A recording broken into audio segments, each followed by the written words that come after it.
नमस्ते। आज 11 जनवरी है और आज के दिन 1 साल पहले अयोध्या में राम मंदिर निर्माण का काम पूरा हुआ या नहीं हुआ, उद्घाटन हुआ। भव्य कार्यक्रम, पूरे तरफ लाइव टेलीकास्ट, देश के कई बड़े चेहरे और बहुत सारे लोग अयोध्या पहुंचे। भारतीय जनता पार्टी इसे सबसे बड़े मुद्दे की तरह मानती है और कई बार वो ये कोशिश करती है कि इस पर लोगों को ये पूछने के लिए कहे कि आप क्या करते हैं। बाकी पार्टियां, जो दूसरे राजनीतिक दल हैं, वो कोई राजनीतिक दल इस देश का ऐसा नहीं मिला जिसने विरोध किया। सुप्रीम कोर्ट के फैसले से मंदिर बना, लेकिन कार्ड बांटा किसी और ने, क्रेडिट कोई और लेना चाहता था। लेकिन देश के लोगों को लगा कि एक विवाद की चीज ऐसी बन गई थी, चलो अब खत्म होगा। लेकिन 1 साल बीत गए। मूल्यांकन इस बात का होना चाहिए कि जो झगड़ा मजहब और धर्म के नाम पर, जो तनाव समुदायों के बीच फैलाने की कोशिश थी, राम मंदिर बन जाने के बाद माना यह जा रहा था कि उस पर विराम लगेगा। पिछले 1 साल में क्या हुआ? क्या विराम लगा, या उस मानसिकता के लोग जो मजहब और धर्म के नाम पर झगड़ा, तनाव, विवाद नए नए फैलाना चाहते हैं, क्या वो आगे बढ़े? विश्लेषण इसका बहुत जरूरी है। आज के वीडियो में विस्तार से इस बात का विश्लेषण करेंगे कि बीते 1 साल में देश की राजनीति में मंदिर और मस्जिद के बीच में क्या कुछ हुआ। 4 PM न्यूज नेटवर्क पर डॉक्टर लक्ष्मण यादव के विश्लेषण के साथ स्वागत। तो 11 जनवरी 2024 का दिन, बीते साल आम चुनाव की तैयारियों में देश मशगूल था। सत्ताधारी दल अपने तरीके से चुनाव की तैयारियों में जुटा हुआ था। विपक्षी खेमा इंडिया गठबंधन बना करके अपनी कोशिश में लगा था। जनता दोनों को देख रही थी और इस बीच में एक तारीख आती है, 11 जनवरी 2024 की, और इस तारीख को बड़ा कार्यक्रम अयोध्या में होता है। आज उसके 1 साल पूरे होने के बाद साल 2025 को भारतीय जनता पार्टी, आरएसएस और उनके खेमे के लोग इसे जश्न की तरह फिर से मना रहे हैं। सुबह सुबह प्रधानमंत्री नरेंद्र मोदी अपने उन्हीं भाषणों, उन्हीं फुटेज और तस्वीरों के साथ एक वीडियो संदेश जारी करते हैं। भारतीय जनता पार्टी उसको पूरी तरह शेयर करती है कि सदियों की तपस्या, कुर्बानी के बाद राम लौट आए, राम आ गए। और ये एक बड़ा दिन है, इतिहास का काल चक्र बदल गया। जिन लोगों को राम में आस्था रही, उनके लिए वाकई ये बड़ा दिन था। लेकिन जो लोग गंभीरता से राम में यकीन रखते हैं, शायद उन्हें एक बात का अफसोस, टीस और खटक दिल के भीतर थी कि राम के नाम पर कुछ और तो नहीं हो रहा।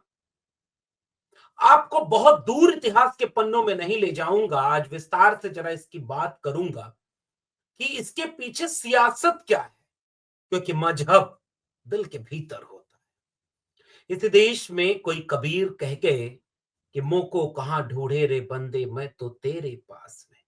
ना मैं मंदिर, ना मैं मस्जिद, ना काबे कैलाश में, ना मैं जप में, ना मैं तप में, ना मैं व्रत उपवास में, खोजी हो तो तुरत मिलियो पल भर की तलाश में।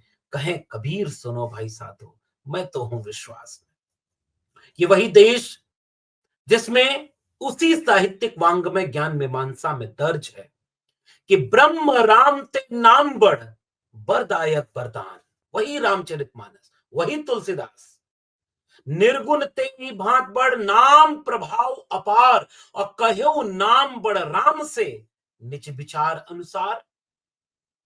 अचानक देश में ऐसा माहौल बीते एक दो दशक में बना, जिसकी कोशिश दो चार दशक और पहले से हो रही थी, कि जितने भी शेड, जितने भी रूप, जितने भी रंग, जितने भी अलग अलग व्याख्याएं, संदर्भ, उन सब को काट कर केवल एक राम का रूप, एक किताब रामचरितमानस, एक छवि, एक ध्वज, एक निशान, राम का एक रूप उग्र वाला, विनय न मानत जलद जल गए 3 दिन बीत बीते, बोले राम सकोप तब भयभीन हो इनको, यही वाला रूप पिछले 2-3 दशकों में स्थायी बना दिया गया। अब इस पर कोई सोचता ही नहीं कि ए.के. रामानुजन एक किताब लिखकर देश को बता गए कि 300 प्रकार की रामायण इसी देश और उपमहाद्वीप में रही, राम के अलग अलग चरित्र रहे, और एक राम दशरथ का बेटा, एक राम है घट घट लेटा, एक राम का सकल पसारा, एक राम सब जगते नारा।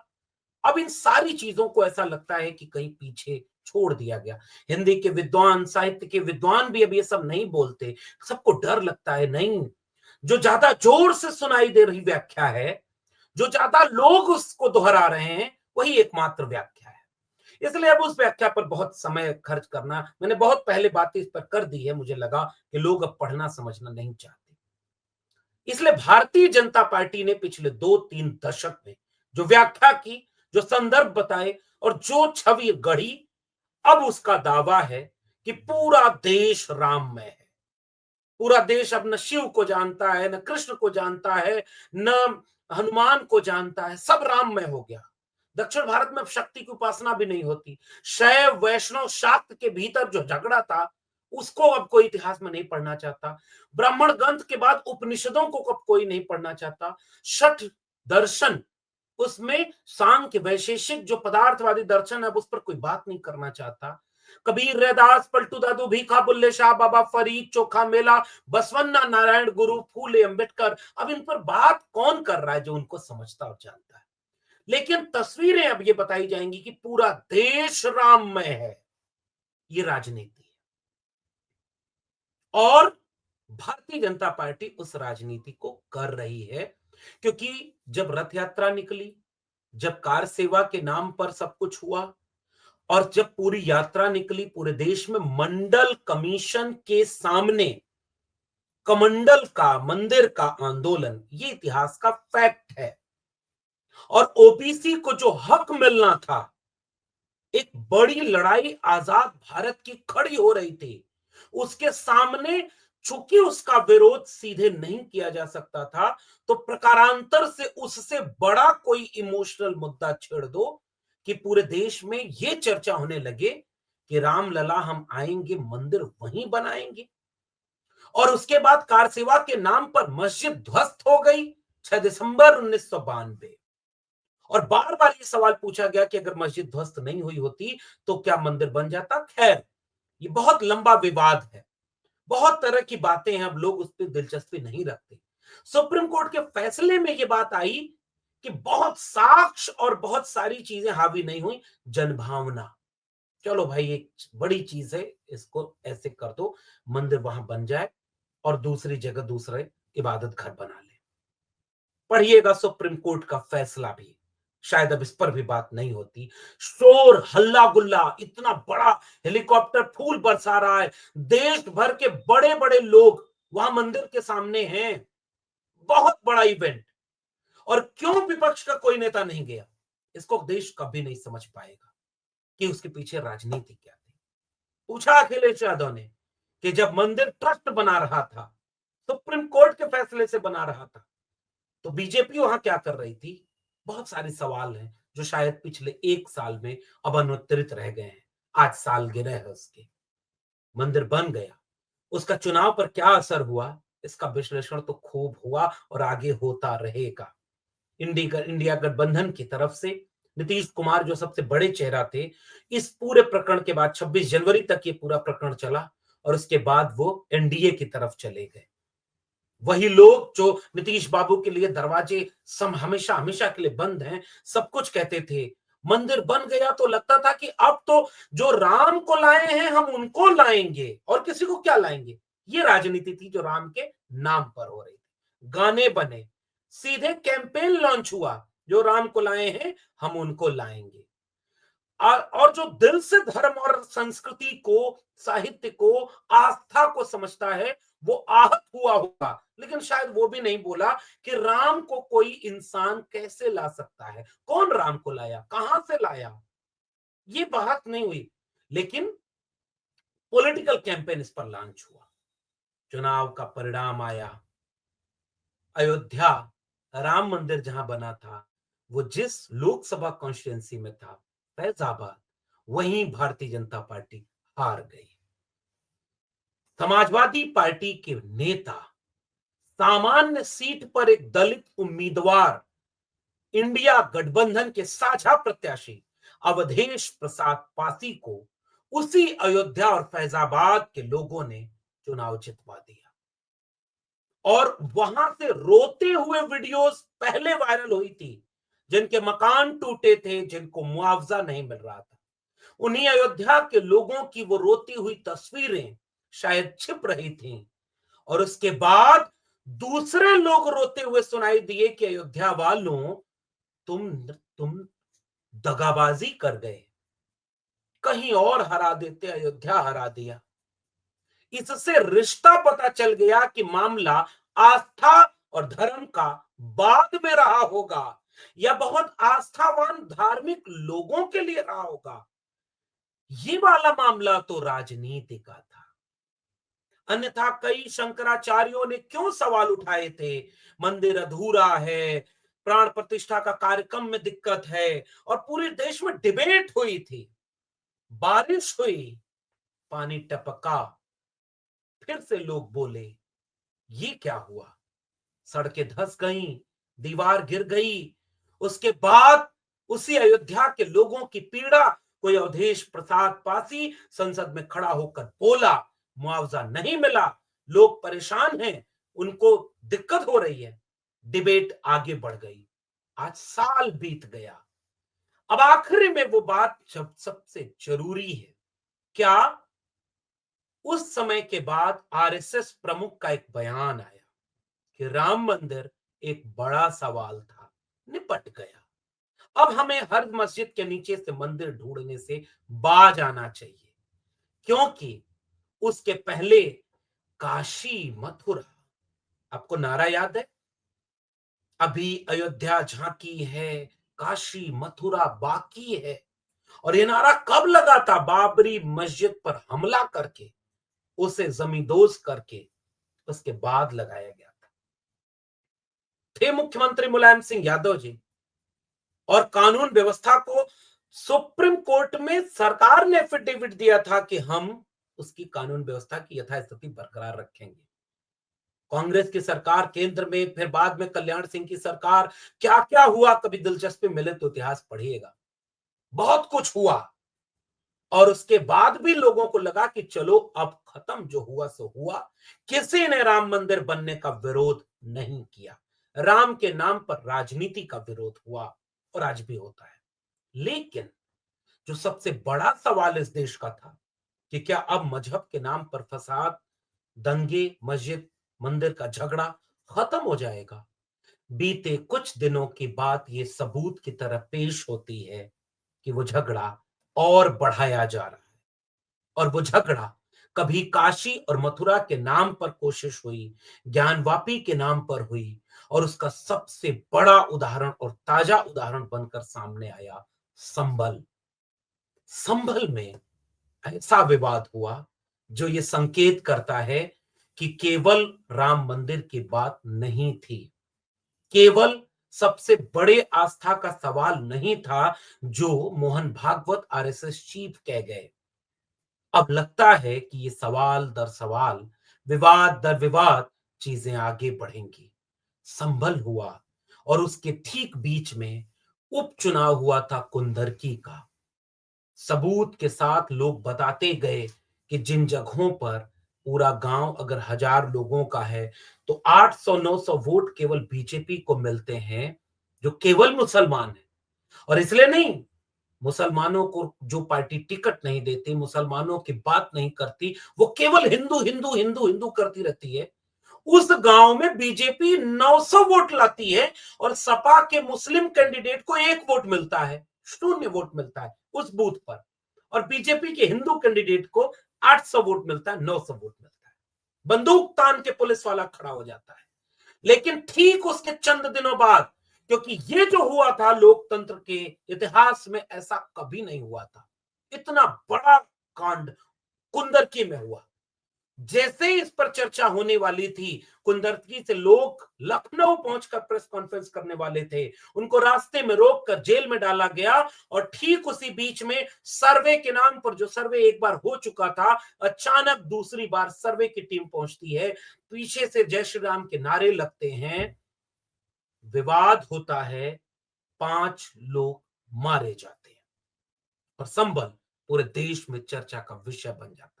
मुख्यमंत्री योगी आदित्यनाथ संसदन में खड़े होकर कहते हैं कि शास्त्रों में लिखा है कि संभल में श्री हरि विष्णु का अवतार होगा। तो क्या योगी आदित्यनाथ अब पूरे प्रदेश की राजनीति को संभल में शिफ्ट करना चाहते हैं? समाजवादी पार्टी की तरफ से साफ कहा गया कि कुंदरकी में लोकतंत्र की जो हत्या हुई, उसे छिपाने के लिए और एक बड़े साजिश के तहत संभल कराया गया था। अखिलेश यादव ने सिलसिलेवार एक एक चीज का आरोप लगाते साबित किया कि संभल क्यों कराया गया और वहां के डीएम, वहां के एसपी, वहां के कमिश्नर की भूमिका क्या है। मस्जिद के नीचे मंदिर है और यह विवाद आगे बढ़ गया।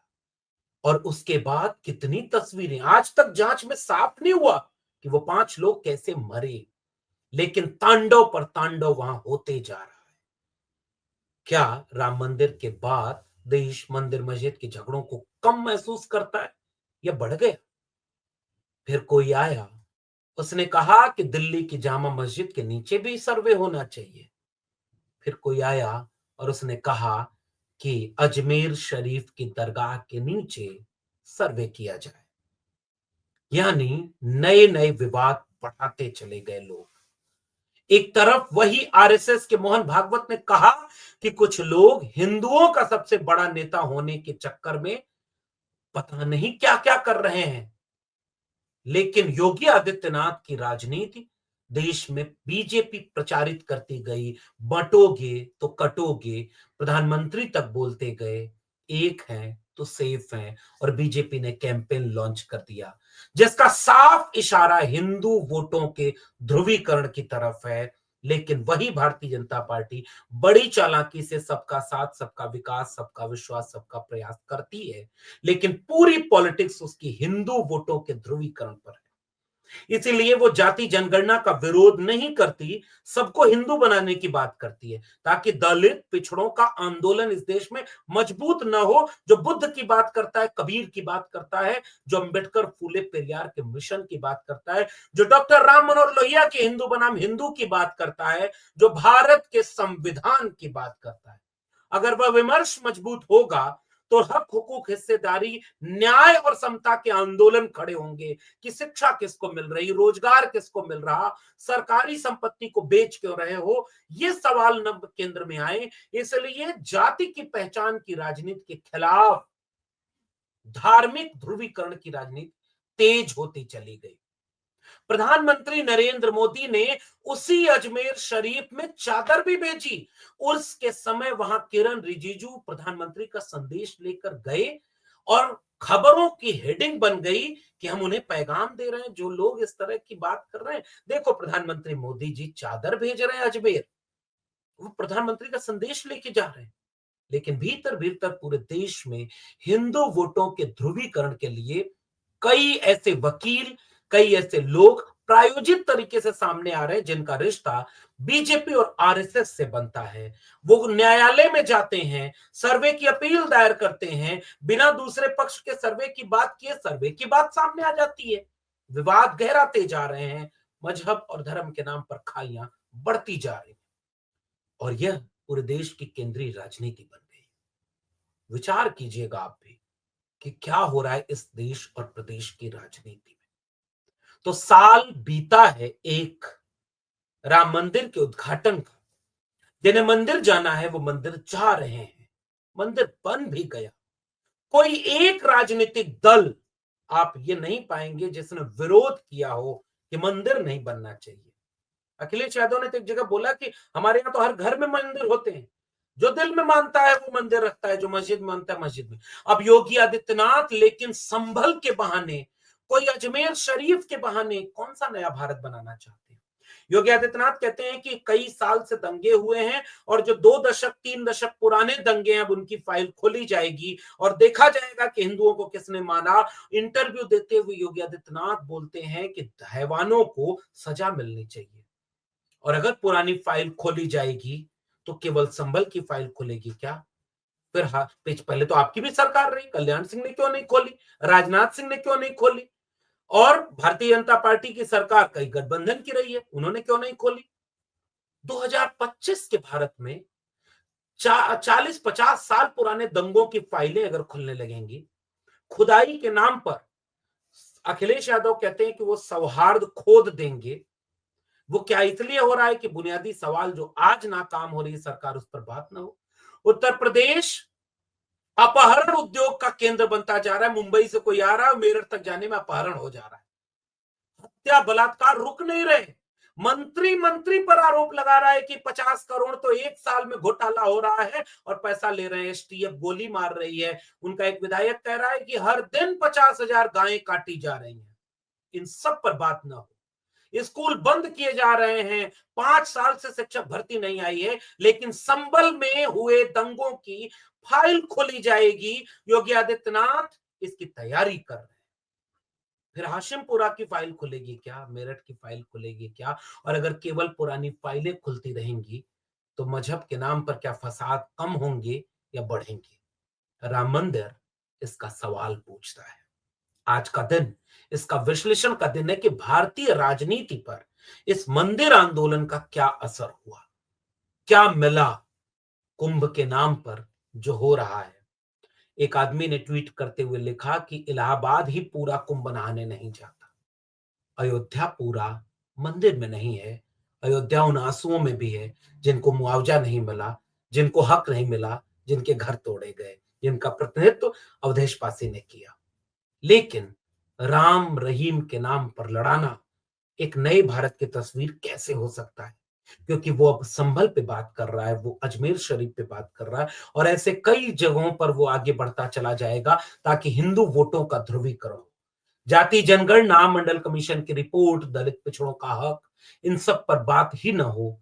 सबको हिंदू बना दो, सबको आपस में लड़ा दो, फिर कोई राम गोपाल मिश्रा शहीद हो, फिर कहीं दंगा हो जाए, फिर कहीं बहराइच हो जाए। इसकी कोशिश में अब धीरे धीरे देश आगे बढ़ रहा है। राम राज्य में सब नर करें परस्पर प्रीति, चलहि स्वधर्म निरत सुत नीति। लेकिन अब 1 साल बाद कहां पे चीजें पहुंची हैं, विश्लेषण आप भी करिएगा, टिप्पणी नीचे जरूर करिएगा। फिर मिलेंगे किसी और बात के साथ, तब तक के लिए बहुत बहुत धन्यवाद।